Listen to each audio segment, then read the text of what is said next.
Thank you very much, Jill, and thank you also to Sharon, who's hosting me tonight. And I'm delighted to be talking to the Dulwich Society about Joan Woodward, Joan Alleyn. We've got a number of documents at the college, and I'm going to be using those to illustrate the talk. So first of all, what we know about Joan from official records. We know that she was baptised in this church, St Saviour's, Southwark, on 28th of August, 1572. And the church is now Southwark Cathedral. And she was the eldest surviving child of Henry Woodward, who was a dyer, and his wife Agnes, who's sometimes called Anne, rather confusingly. So we know that she had a sister, Elizabeth, sometimes known as Bess, who was baptized 2 years later, 23rd of January, 1575. And sadly, she married a man called Edward Phillips, but she died by about 1616. We know that Joan's father, Henry Woodward, died in December of 1578 when Joan was 6 years old. Incidentally, that's the same age that Edward Alleyn was when his father died. He was buried on the 8th of December of 1578 at St Saviour's, Southwark. And rather surprising to some people, his wife, Agnes, remarried the following 14th of February, so just short of 2 months after his death, Philip Henslowe. He'd been taken on by Henry Woodward as an apprentice dyer, and he'd obviously learnt a lot from him. And it obviously seemed a good match for Agnes and her two children to have a father. So we know that the Henslowe family sort of adopted these two girls because Joan was a legatee of the will of Edmund Henslowe in 1591. Meanwhile, 1592, Edward Alleyn had started to make a real name for himself as an actor in plays like Piers Penniless, his Supplication to the Devil, which was a sort of forerunner of Dr. Faustus. And by 1592, Edward Alleyn had joined Henslowe at the Rose Theatre, so would have then got to know his two stepdaughters, Joan and Elizabeth Bess. So not surprisingly, on 22nd of October 1592, Joan and Edward are married. And then in the other thing we know is in 1616, Joan proved her mother's will as the sole executrix. And that's why we know that Bess was dead by then. And then we know that in April 1617, Agnes died and is buried in the choir of chapel here in Dulwich, the Chapel of God's Gift, Dulwich. And we know finally that Joan dies on the 1st of July, 1623. So those, if you like, are the bare bones. But luckily, we know a lot more about her. And first of all, we know what she looked like because we have this lovely portrait of her that hangs in the Dulwich Picture Gallery. So it's on an oak panel, and it's 3 pieces of wood which are supported behind by 2 horizontal battens, and those have been reinforced with sort of 3 strips of canvas, vertical strips. Unfortunately, the joints have moved over the years, and the painting has been touched up, first in 1912 and then again sort of 1945 to 53, and finally it was given another sort of reworking in 1993.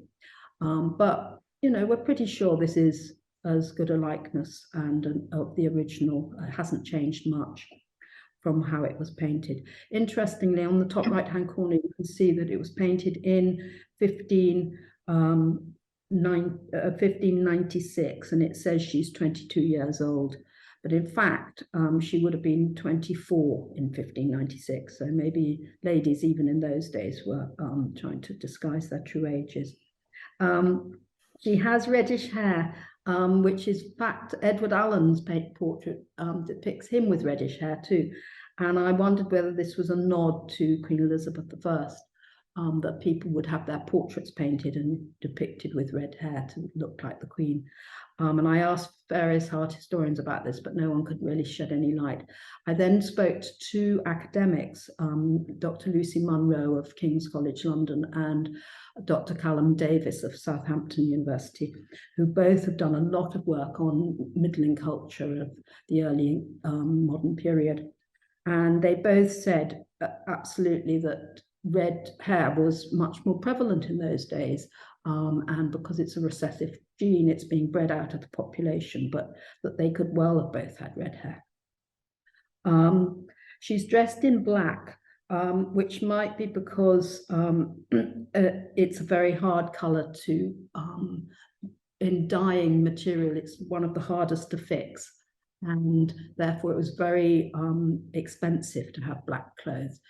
Or it could be because these are her mourning clothes, and she is either in mourning in this painting, or her mourning clothes are actually her best clothes. And so when she was being painted, she was being painted in her best. So we're not quite sure about that. She does look very pale, and it's possible, and I'm going to talk more about this, that she was actually recovering at the time from some illness.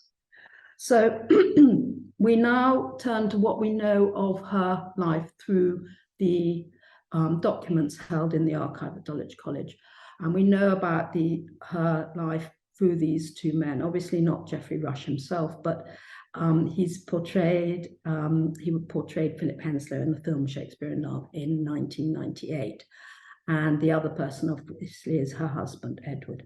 So the things that we have from them are letters. They both kept diaries, which both mention Joan. And we also have lots of other documents in the archive which mention Joan and can shed much more light on her. So let's go on. So we start with Henslowe's diary. It's called Henslowe's Diary, but it's in fact an account book. It's actually manuscript 7 in the college. And this was a book kept by Philip Henslowe's elder brother, John, between 1576 and 1581. And he was recording the mineral rights they owned in the Ashdown Forest, and they were mining iron ore and smelting it.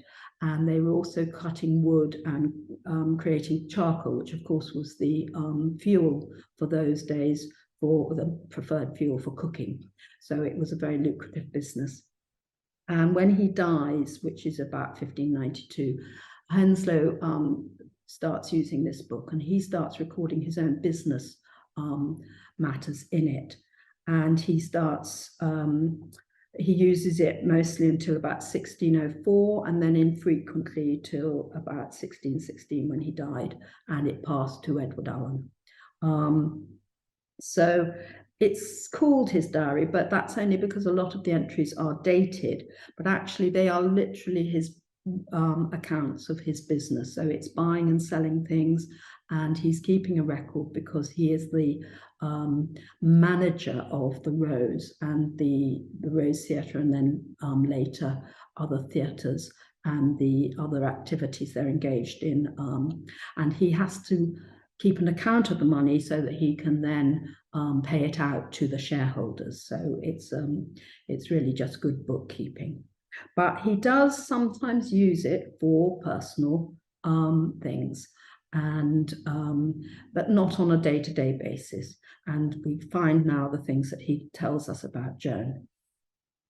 So the first thing is that he records Joan and Edward's marriage, and he does it very formally. Now I know that's very, very difficult to read, so I've actually typed out what that says, which is that Edward Alleyn was married unto Joan Woodward on the 22nd day of October, 1592. And then he gives the regal years of the Queen. And it's an incredibly formal entry, much more formal than any of his others. And it's the 34th year of the Queen Majesty's reign, Elizabeth by the grace of God. And then he names all her territories, England, France, and Ireland, defender of the faith. So it's a very, very ostentatious entry he gives for their marriage.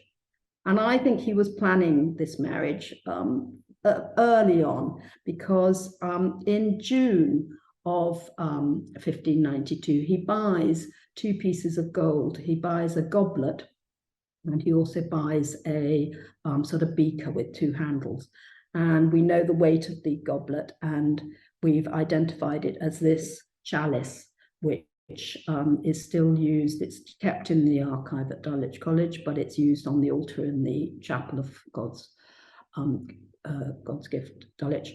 And I think it was given to Edward Alleyn and Joan on their marriage. So I think Philip Henslowe was arranging a marriage as far back as June of 1592. So if we go back to what other things we find out from his diary, we find on the very first page there are 2 entries referring to Joan. The top one, so in 1592 they're married, and then in 1593 all the theatres are closed, and Edward Alleyn goes out of town with the company to act in the provinces. And we get this entry, and again I have done a transcription of it here. Joan Alleyn received rent as followeth. So what she's doing is she's stepping up to the marks immediately. When her husband's out of town, she's doing his business for him. Both Philip Henslowe and Edward Alleyn could have appointed clerks to do this, collecting of rent, but Joan obviously is perfectly happy to do it and gets on with it. And it's a very interesting list. She goes and collects rent from the Dutch woman, a carpenter, Goody Roden, Goodman Hudson, Goodman Glen, and Goody Rowden again. So 2 women, the Dutch woman and Mrs. Rowden, and then the other 4 are men. So that gives you another insight into society in those days, that women were just as likely to be paying the rent. Maybe their husbands had also had to leave London to find work because of the plague, or indeed had died. So there are unknowns there, but I think women were just as equally likely to be carrying out business as men. We then see at the bottom of that same page this entry, which says, again, I've given you a transcript of that, a note of what Mrs. Alleyn has paid since her husband went into the country as followeth. So what's happening here is, I think she's borrowing money from Philip Henslowe to pay for the work they're doing on the house, that they are refurbishing a house on Bankside, which is going to be their marital home. And so she's having to pay the rent and for some nails. And she's also had his horse stabled and paid out for that. And then she's also commissioned a bedstead from the joiner, and she's paid for some cushions. So I think she's having some say in the household furnishings, and she's managing things. And the thing that I think is most interesting about these 2 entries is that although Joan Alleyn was illiterate, and I'm going to explain a bit more about that, she was clearly numerate, because you would not send anyone to collect rent who couldn't count. So I think that's a very important point to make. So we now come on to the evidence of why she is, that she's illiterate. And you can see here that there are someone has had to sign for her. This is 14th of August, and it's the 1593, and you can see this very florid signature on the left hand of your screen there, Joan Alleyn, and these great flourishes underneath it. So she clearly can't write at this point, or make a mark even. Then we come on to this document, which is 2 years later, 1595, and you can see here that she has made an attempt of making her initials J.A. It's more of a squiggle, really, but she's clearly learning to write. And that's how it's coming along. And then we have a further muniment in the archives, which is to do with a sale of some land, and she's signing as a witness. And you can see that her signature has become much clearer, a J and an A. So it's 1606 by now. It's not a brilliant improvement, but she's obviously learning to write.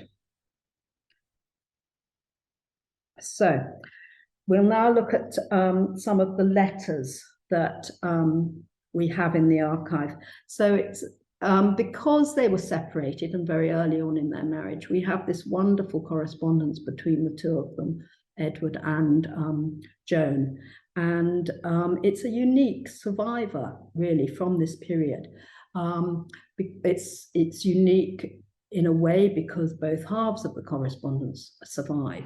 So Edward Alleyn had the foresight to bring the letters he'd received on tour back to London with him. And so the other thing I think that's really important to think about is that it was a very public correspondence. Because Joan couldn't write, she would dictate the letters she wanted to send her husband to a third party. And then any letter she received from him would have been read out to her. So everyone would have known about these terms of endearment they had for each other and so on. And it's quite a thought that her love affair and her love letters would have been so public.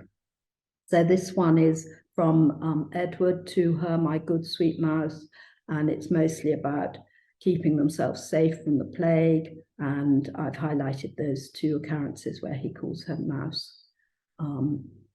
It's a very charming letter telling her how to, what she should do to keep away the plague and to not to forget to plant the spinach and so on and so forth. So it's full of domestic detail and it's charming. And this one is from the same period of 1593. It's 2nd of May. And again, he calls her my good sweetheart and loving mouse. And it's a fascinating letter, this, because he's become aware of this terrible incident that has occurred. Presumably, Philip Henslowe has written and told him. But in her work, collecting rents and so on, she's obviously broken some sort of curfew. I think there may have been like a lockdown imposed on the citizens. And she was found out and about collecting rent by the officers of the Lord Mayor. And so she was carted, which means it's a really shameful thing. She was put in a cart and driven back to her house in full, so everyone could have seen her from the cart, because you're up above the level of the street. And it was the punishment for women of easy virtue if they were caught soliciting in the street. So it was a really horrid thing to happen to her. But it does show her spirit, rather, that she had gone on doing this rent collecting and so on, and she was not cowed by it at all.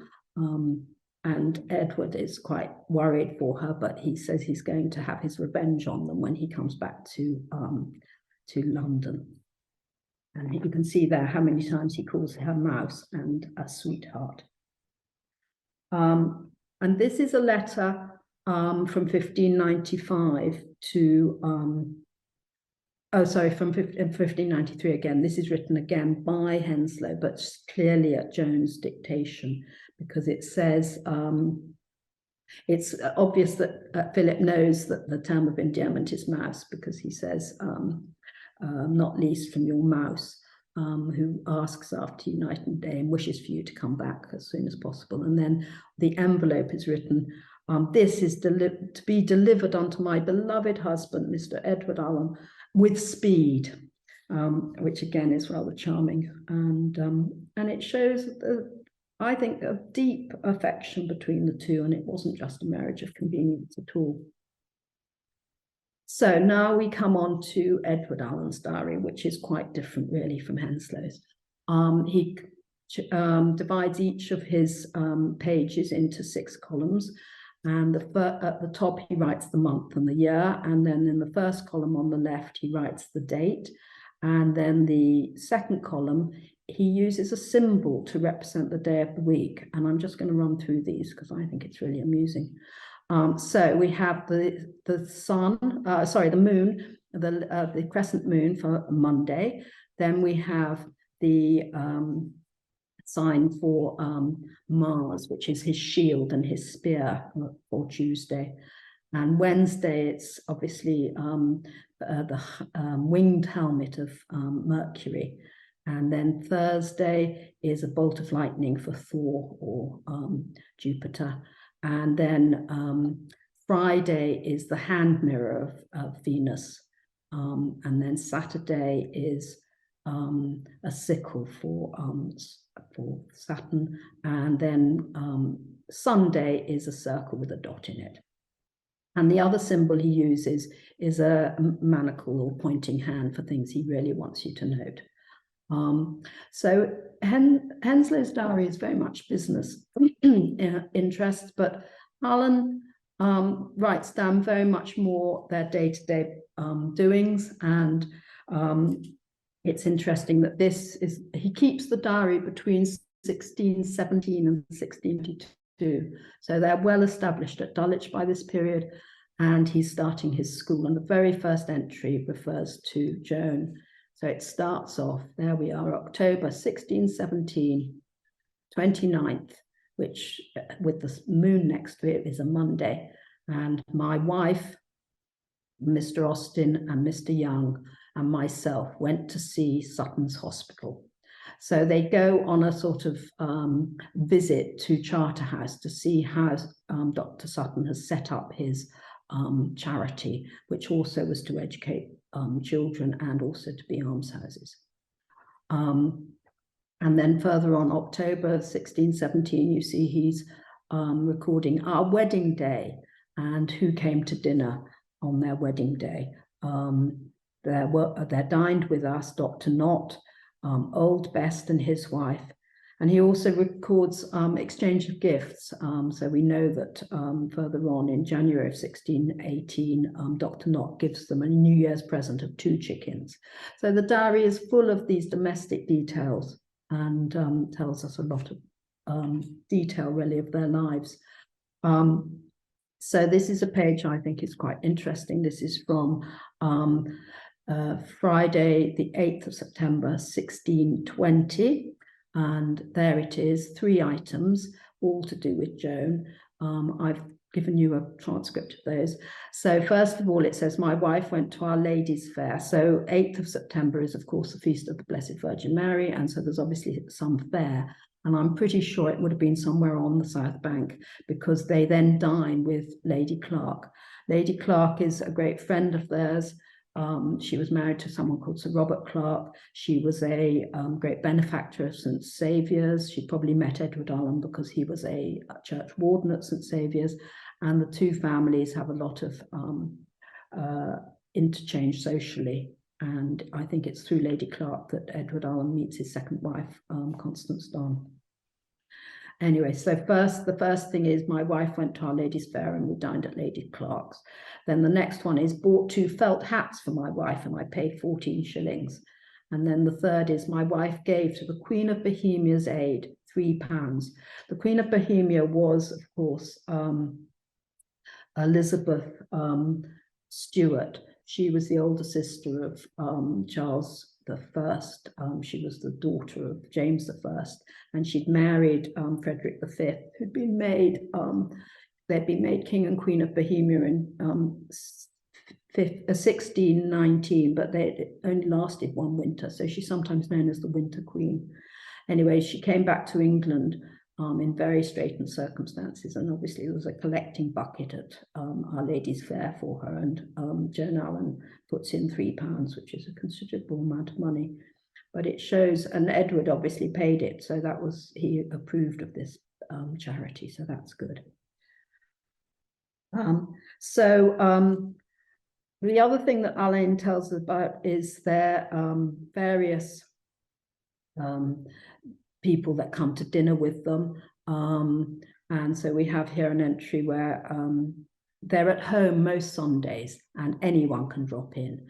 And this is entry from Mr. Wilson came and brought with him Dr. Ratcliffe, Master of Brasenose College, Oxford. So it can sometimes be someone like that, very grand. And then we have another entry for the 6th of May. My wife and I went to London. We dined at the Dancing Bears. So that's a public house or an ordinary where you could get chops and so on. And then we went by water to Somerset House to see the hearse of Queen Anne. So Queen Anne had died. She's Anne of Denmark. She was the wife of James I, and she had died in earlier in April of 1619, I beg your pardon. And her hearse was lying almost in state at Somerset House, and they went to view it. And they often went to things. They went to the Lord Mayor's show. They later go to Queen Anne's to see the procession of her funeral and so on. So they're very much involved in goings on in London. On the 9th of May, we have another party. William Parr and his wife come to dinner, and also the carver. They don't even know his name, but he comes to dinner too. So they're very egalitarian and open-handed in their entertainment. All sorts of people come, and they also go and dine with all sorts of people. So they have a very busy social life. We also know from Edward Alleyn's diary that Joan obviously wasn't very well. So as early as 1597, they try living in the country, and they go to Brill in Sussex, and Henslowe endlessly writes to Edward Alleyn to say, come back to London, you're too far away. And I think they'd gone there because the air was better. I think the air in South Bank would have been very fetid, very low-lying ground, lots of debris in the streets and so on. And I think they wanted to conceive a child, and that's why they went. And so Philip is endlessly saying, please come back. But the end says, praise God to continue his good health and that of his wife. So I think he knows why they've gone to Sussex. I think he knows that there are health issues. And then we find in 1597, well, we know in 1596 that she has her portrait painted, and I wonder whether that was to try and cheer her up after a bout of illness. And we also see here that Edward Alleyn, he was lent by Philip Henslowe 40 shillings to buy a gown for his wife. Again, I wonder if that was to sort of cheer her up after a miscarriage or something. So the diary tells us that it wasn't only Joan who was ill. Edward is taken ill in May of 1618 when he's staying with Lady Clark, and you can see in this entry, this day my wife came to me. So he's been taken ill, but immediately Joan goes up to London to nurse him. And we can see here some more, sadly, about Joan's illness. So this is April of 1618. And she has some pills made for her by Dr. Harvey. He's the man who discovered the circulation of the blood. And then we see underneath a purge was for his wife. So something to either make her sick or to something to pass through. And then the pills have to be made stronger. It's rather ominous. And then later on, we have this entry where they have made a cordial plaster for Joan Alleyn's stomach. So she's obviously got some real problems. And sadly, all this doesn't really work very well. Then we come on to another part of his diary, which tells us about their clothes. I think because Edward Alleyn was an actor, was always changing his clothes for different parts, he was fascinated by clothes. And every 3 months in his diary, there's a list of the clothes that he's bought or had made. And his are always frightfully smart and grand and over the top. making my raised velvet jerkin, lining my violet cloak, altering my pink satin hose. And then poor old Joan, all she gets is altering a black satin doublet for my wife. Further down, Edward Alleyn also has a Gros-Grain suit and blue bodice. So he's a certain peacock, I feel. But there's so much detail in the diary of these ordinary, everyday things. This is the next three documents I'm going to show you are more to do with her character, I feel, and just to give you a bit more flavour. So this is a letter she's written in October of 1603. Edward's gone to stay with his friends again in Sussex, and Joan is still on the South Bank. They haven't moved to Dulwich yet. And she's again doing his business for him, collecting rents. And she says, I paid 50 shillings for your rent for the wharf, for the Lord's rent. Mr. Woodward, my Lord's bailiff, was not in town, but appointed his deputy, who received all the rents. I had witnesses with me at the payment of the money, and I have his quittance, but the quittance cost me a groat. They said it was the bailiff's fee. You know best whether you will want to pay it. If not, they made a simple woman of me. And I think this is rather a charming sort of, she's being modest and she's admitting that she wasn't sure, but she's, doing her best. And I think it shows a certain diffidence, but, she's seeking reassurance from her husband. And then this is a rather extraordinary letter. It shows the humor that was in their marriage. It's a complete jest. It's written while he was on that tour early in their marriage of 1593, and he pretends to be writing as John Pigg, who's the boy actor in the company.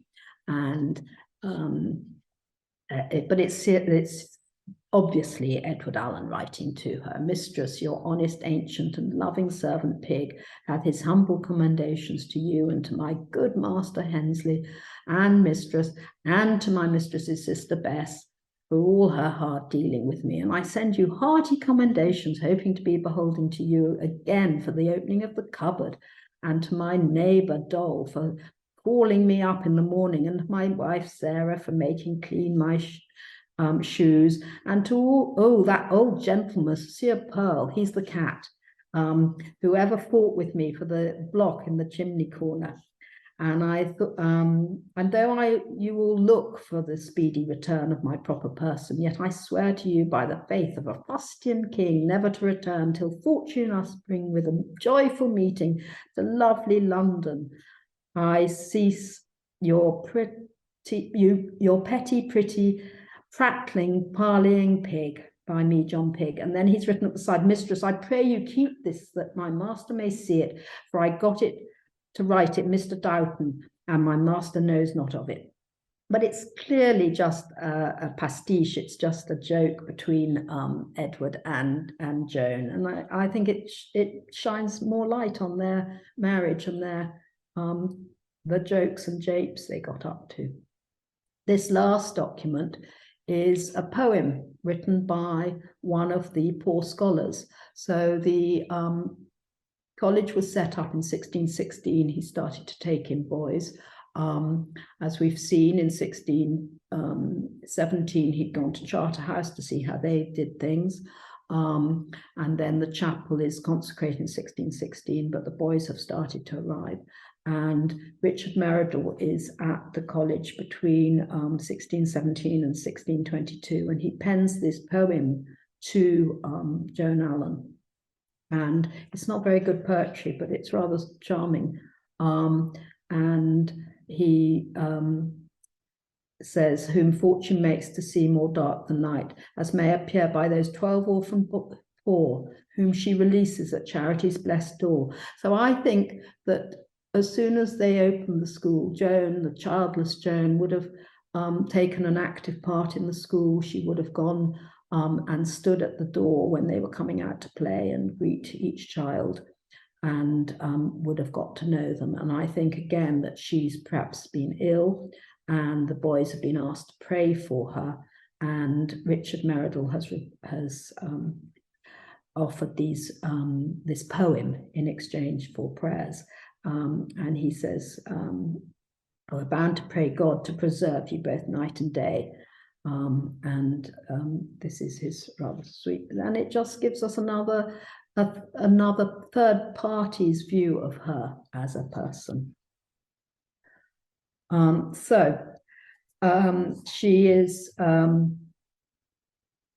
we have her portrait, we know an awful lot about her, and that is unusual for the middling sort of culture of those days, and so we're very lucky to know so much about her. If you want to see the Henslowe Alleyn papers, they're all online. They've been digitized, and that's the web address for them. But if you just type Henslowe Alleyn into any search engine, you'll get them. They always come up as the first hit. Patrick Darby very kindly pointed out to me that there are additional references to Woodwards in the court rolls. And I'm afraid I haven't had a chance to check on these yet, but apparently in April 1615, in the court roll, it records Joan Woodward, gentleman resident, being fined 4d for default of attendance at the court. And on the 11th of October of that same year, 1615, Robert Cooper was granted a lease on a house which was formerly in the tenure of occupation of a Woodward widow. And it's somewhere in North Dulwich. And in Alleyn's diary for the 12th of September 1620, this day Mr. Woodward's son came to sojourn, and to be taught here at £20 per annum.